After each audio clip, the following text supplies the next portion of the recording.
A palavra de Deus diz que há um só mediador entre Deus e os homens, Jesus Cristo, o homem. Essa frase se encontra em 1 Timóteo capítulo 2. Na verdade, o apóstolo Paulo fala mais coisas nesse contexto. Ele está falando de um time que Deus organizou para salvar a humanidade. Esse é através do Senhor Jesus, mas também através da sua igreja.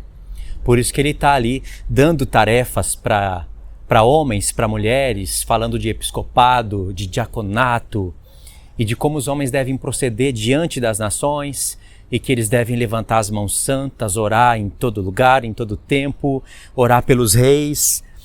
É um sacerdócio. E aí, nesse contexto, Paulo fala que há um só Deus e um só mediador entre Deus e os homens, Jesus Cristo, homem. E aí ele fala que isso é um testemunho que deve ser falado em todo o tempo. O que é lindo em tudo isso é que no capítulo 3, Paulo fala do mistério da piedade. Na verdade, grande mistério, que ele explica que é o mistério da fé. Ele fala que esse mistério consiste em Jesus, ele ter se manifestado em carne, ter sido justificado pelo Espírito, visto dos anjos,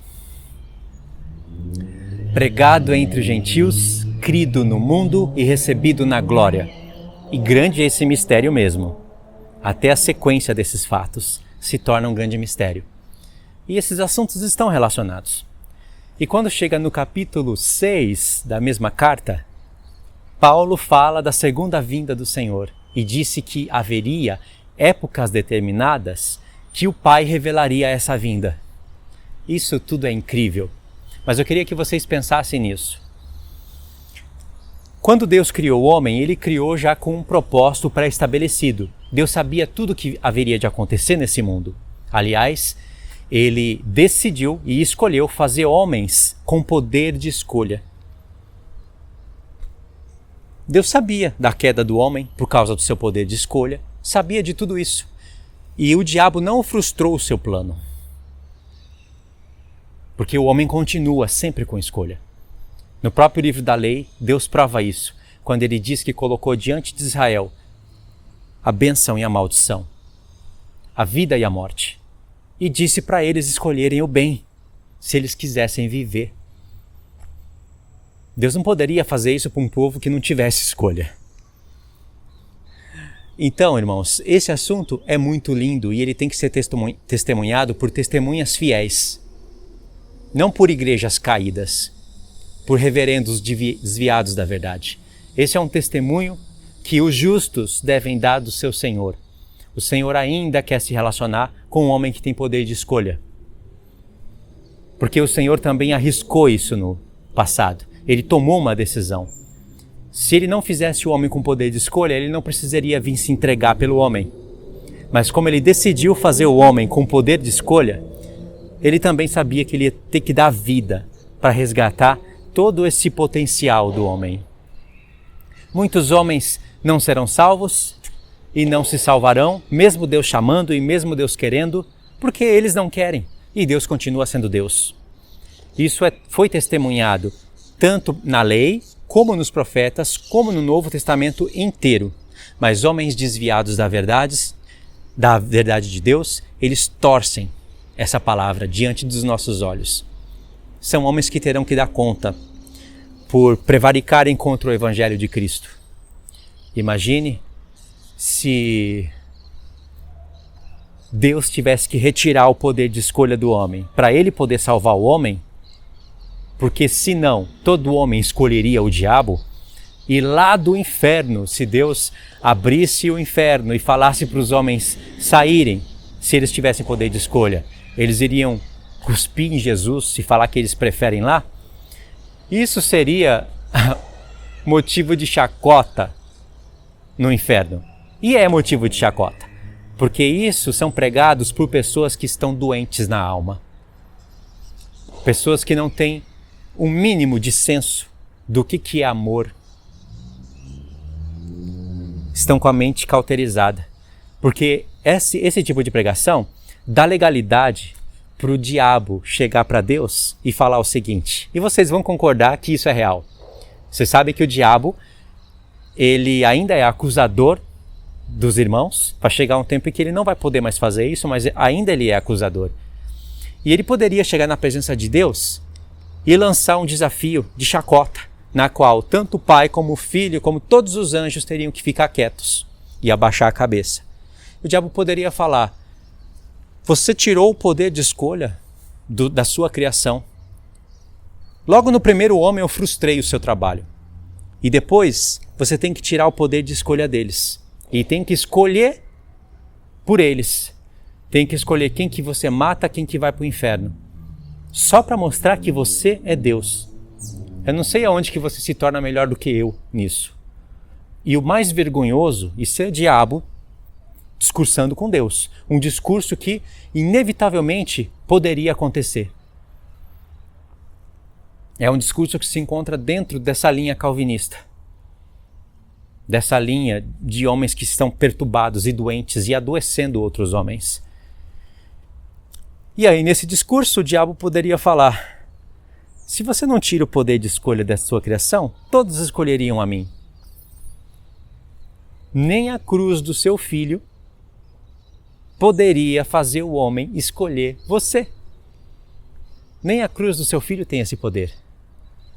Então você tem que ainda mandar o seu filho e ainda tirar o poder de escolha deles, porque senão eles escolhem a mim, mesmo com a cruz do seu filho. Irmãos, isso é um discurso real e seria vergonhoso. Não tem como nenhum calvinista fugir disso.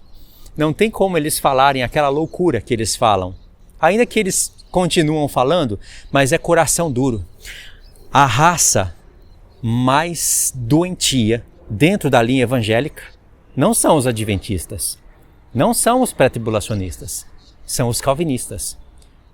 E os pais desse povo doente são esses: Augusto Nicodemos, Hernandes Dias Lopes, entre outros. Mas essas duas falsas testemunhas, têm que ser colocadas como exemplo para todos. Foram eles que, vivendo de dízimos nas suas casas, começaram a ler todos esses livros que Deus permitiu que ficassem escritos para colocar o coração dos homens à prova. Deus permitiu que esses homens escrevessem essas loucuras como sendo a palavra de Deus. E aí esses homens, não podendo estudar a Bíblia de maneira corretamente, não tendo nem esse dom para fazer isso, eles preferem buscar a inspiração dos seus sermãos dentro desses livros. Martinho Lutero, João Calvino, John Piper, quer dizer, John Piper é da atualidade aqui, Charles Spurgeon, que escreveu muitos livros, muitos dos seus sermões foram registrados.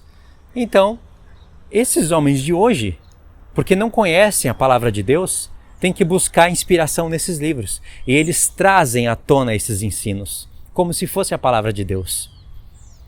E quando você joga na cara isso que eu estou falando para vocês, diante desse povo doente, porque esse povo tem que estar doente na alma, para achar que isso é justo, para achar que um Deus que criou os céus e a terra e que é justo, tem que fazer esse tipo de atitude para poder salvar homens. Aí eles usam esse tipo de argumento, que você vê que é um argumento que não existe na Bíblia. Eles usam o argumento no seguinte, que o povo que não é calvinista, eles acham que Deus está ali desesperado tentando salvar o homem, quase que se ajoelhando na frente do homem para que o homem aceite a salvação. E aí a salvação na mão do homem, a obra de Deus fica inválida. Então Deus tem que ficar implorando para ser aceito. Irmãos, isso não é argumento de gente doentia? Fala a verdade, porque isso não aparece na Bíblia. Eles acham que se tirar o calvinismo, a realidade é essa. Homens que vão ficar se gloriando e não sei o quê. Aí quando você mostra o que é o calvinismo para eles, eles falam que você está pintando um espantalho. Que você está criando um espantalho do calvinismo. Eles falam, você não conhece o calvinismo. Você não conhece a eleição. Aí você vê que esses homens têm como referência Reverendo Augusto Nicodemos. E o Augusto Nicodemos, em vários vídeos, fala que nem ele mesmo sabe explicar isso. Nem o reverendo sabe explicar como é que essas crias, sabe, são raças de serpentes, começam a falar para você que você não sabe, você não entende. Nem o reverendo deles entendem. E é engraçado que o reverendo diz várias vezes que não entende, mas ele sempre está explicando. Ele não entende o porquê que Deus quis salvar ele, os filhos, o neto, a esposa. É claro que ele vai ter que falar isso, né? Porque eu acho que seria muito ruim ele saber que Deus poderia salvar alguns dos filhos dele, salvar o neto dele, e Deus simplesmente não quis. Simplesmente, não é por nada, é de graça. É só para mostrar que ele é Deus mesmo. Deus quis salvar o Augusto Nicodemos, mas vai pegar 2 filhos e talvez a mulher dele e lançar no lago de fogo só para provar que ele é Deus. Mas eles não admitem isso. Eu também posso fazer o seguinte, segundo o que vocês mesmos pregaram. Segundo Hebreus 6. Eu posso ter dado para vocês a minha iluminação, a boa palavra, não é qualquer palavra não, a boa palavra. E fiz de vocês participante do meu espírito. Só esses 3 itens, tem mais 2 ali em Hebreus 5, em Hebreus 6. Mas só esses 3 itens já mostra que a pessoa tem todas as condições para se achar uma eleita. Aí eu fiz você pregar para outras pessoas, porque eu queria salvar outras pessoas. E aí eu usei vocês durante um tempo, mas depois eu deixei vocês andar nos seus pecados. Vocês tiveram uma crise emocional no futuro, porque eu abandonei vocês nos seus pecados. Vocês achavam que eram eleitos, mas na verdade era a minha graça evanescente. E aí eu jogo vocês no lago de fogo. Deus poderia fazer isso, não poderia, irmãos? Segundo o evangelho calvinista, esse evangelho de porcos, que são bolotas de porcos, Deus poderia fazer isso. Aliás, ele é Deus. Essas pessoas, irmãos, não sabem nem o que é amor. Como que você vai amar alguém com esse lixo na sua cabeça? Como? Porque se isso for verdade, ainda que eles falem que isso é um espantalho, não é coisa nenhuma, isso é o que eles pregam. É que a mente deles estão tão travadas que eles nem têm coragem de fazer o cálculo. Mas é isso. Se Hebreus 6, o assunto de Hebreus 6, que o escritor de Hebreus fala que Deus faz da pessoa iluminada, participante de uma boa palavra, do Espírito Santo, entre outras coisas, e ela cai, então é impossível renová-la para o arrependimento, e isso não tem nada a ver com apostasia, com uma pessoa que era eleita e perdeu a salvação. Se esse não é o assunto, então o escritor de Hebreus está falando de fato de pessoas que nunca foram salvas. Era o que os calvinistas apelidaram de graça evanescente, ou chamado externo. Esse povo retardado sempre tem uma nova palavra para tentar explicar a sua doutrina. Então, isso pode acontecer com eles? Pode acontecer com a família deles? Por que não? E se isso for verdade, você tem filho pequeno, não tem? Sua filhinha, seu filhinho, ou quem sabe você é um jovem que acredita nessa porcaria, você tem o seu pai e sua mãe, aproveita para dar um abraço neles agora, para aproveitar um pouquinho da vida que você tem com eles agora. Você é eleito, né? Mas você não sabe se eles são. Ou você vai se enganar achando que porque você é eleito, toda a sua família é salva. Essa maldição cai sobre os outros, na sua não. Você vai chegar a esse nível de hipocrisia? Pode ser que você chegue mesmo. Mas saiba que Deus é Deus. Ele pode catar o seu filho agora, sua filhinha, que você abraça, e daqui a alguns anos lançar eles no lago de fogo. É lá, Deus pode fazer um caminhão, pegar eles na rua, morrer com uma doença. Porque Deus não ama. Simplesmente as pessoas morrem assim. Então Deus pode matar eles de alguma maneira, porque Deus é Deus.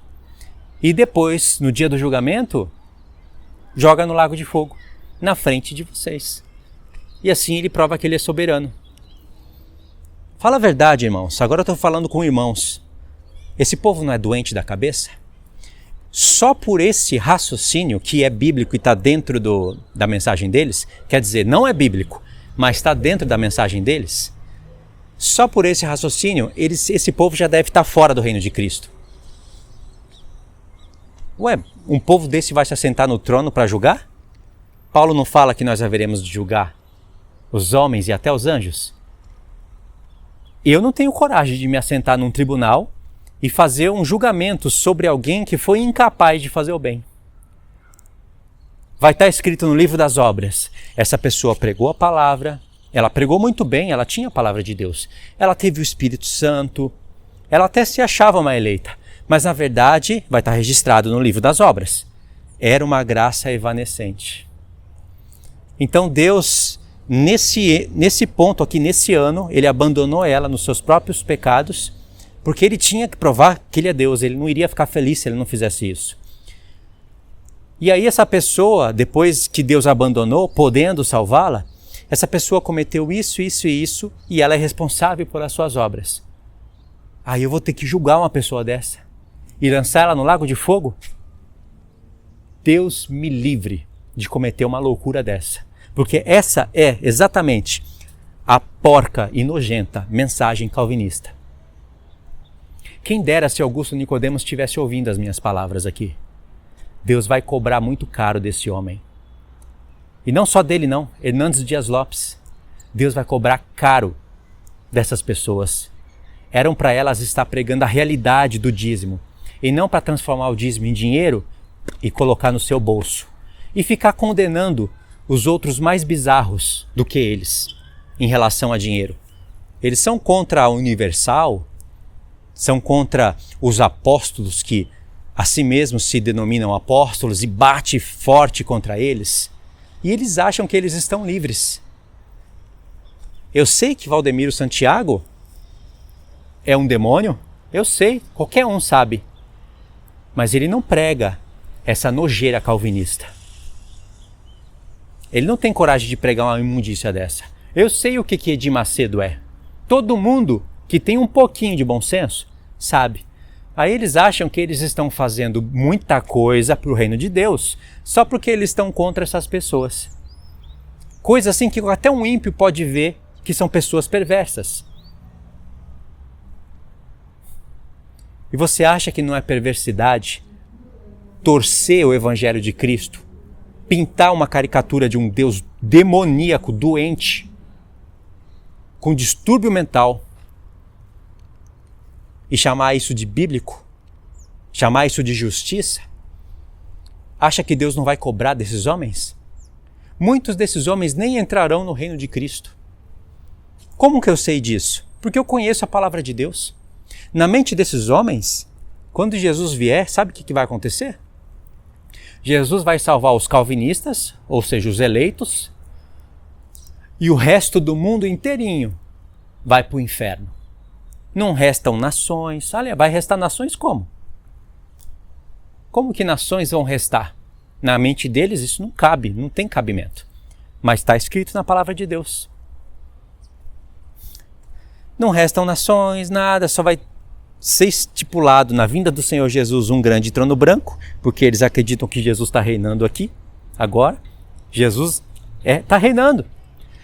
Mas lá em Apocalipse 11 diz que no toque da última trombeta, que o Senhor Jesus vai assumir o seu poder e passar a reinar. O que eles fazem com textos assim? Vamos procurar nos livros de João Calvino, de Charles Spurgeon, vamos ver o que esses homens falaram, porque eu não tenho ideia do que isso representa. Só Deus sabe. Então eles preferem, na utopia do seu pensamento, achar que Cristo está reinando agora. Então, quando Cristo vier, um grande trono branco vai ser estabelecido, essa terra vai ser toda destruída, vai todo mundo para o céu, mas primeiro vamos mandar todo mundo para o inferno. Irmãos, esse é o evangelho mais porco que eu ouvi na minha vida, de pessoas que querem passar imagens de mestre, de reverendo. Fala a verdade, como que você vai respeitar uma pessoa dessa?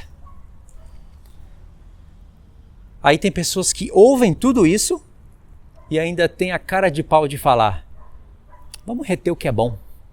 O que sobrou de bom para reter nessa porcaria, irmãos? O que sobrou? Esses homens têm que tomar vergonha na cara. Dá vergonha. Esses homens representando o Evangelho de Cristo dá vergonha. Se você não sentir um pingo de indignação quando virem esses homens falando essas coisas, vocês não nasceram de novo.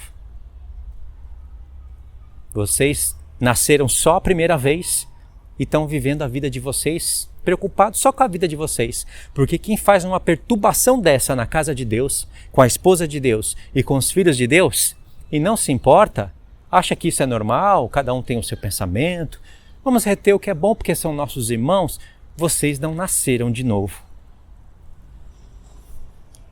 Vocês acham que esses homens estarão no reino de Cristo?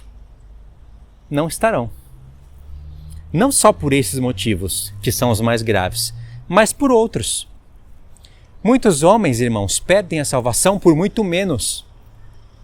Ninguém pinta uma imagem de um Deus demoníaco desse e fala que é justo. Ninguém vai lutar para implantar um evangelho maldito desse na cabeça das pessoas e vai ficar sem punição. Ninguém vai fazer isso. Eles são indesculpáveis, eles têm a Bíblia deles na frente deles. Jesus falou, para finalizar aqui o estudo, Jesus falou em Apocalipse para uma das igrejas que eles estavam sendo enganados. É para a igreja de Tiatira, se eu não estiver enganado. Jesus fala que tinha pessoas que toleravam a Jezabel, a grande meretriz de Apocalipse. Vocês sabem que a grande meretriz de Apocalipse faz também uma referência à Igreja Católica. E a Jezabel, que está lá sendo mencionada como uma meretriz e que seduz aos homens a comerem comidas sacrificadas a ídolos, Jesus fala, ele dá um testemunho. E ele fala, eu dei tempo para que ela se arrependesse. Ela, todavia, se recusa a se arrepender. Primeiro ponto, essa frase é verdade ou é mentira? Como que Jesus vai ser verdadeiro quando ele diz que deu tempo para uma meretriz se arrepender, só que ele mesmo não faz a pessoa se arrepender? Não dá oportunidades legítimas para a pessoa se arrepender. Como que ele vai testemunhar isso com justiça, sendo que isso vai ser provado ao contrário?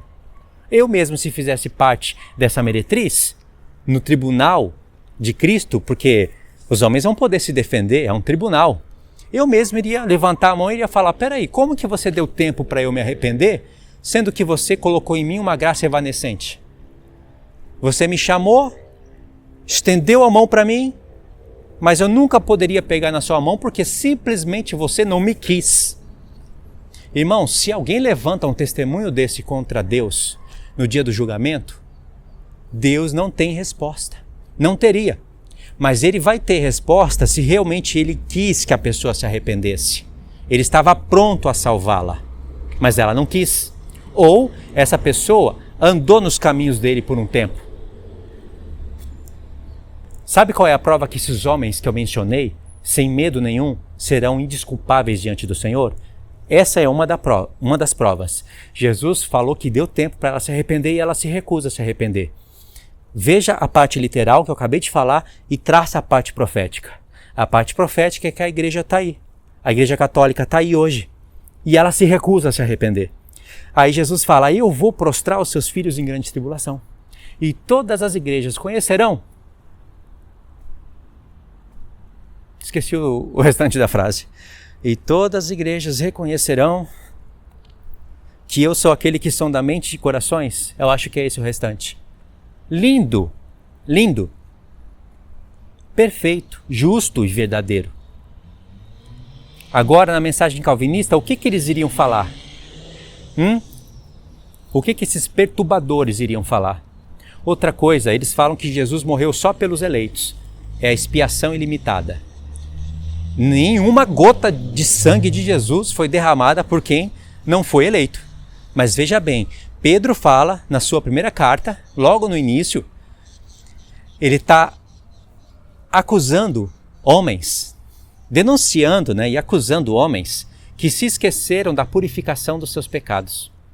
Pedro está falando que pecados foram purificados e não tem como Jesus purificar pecados das pessoas se não for na cruz, porque foi na cruz que ele fez a purificação.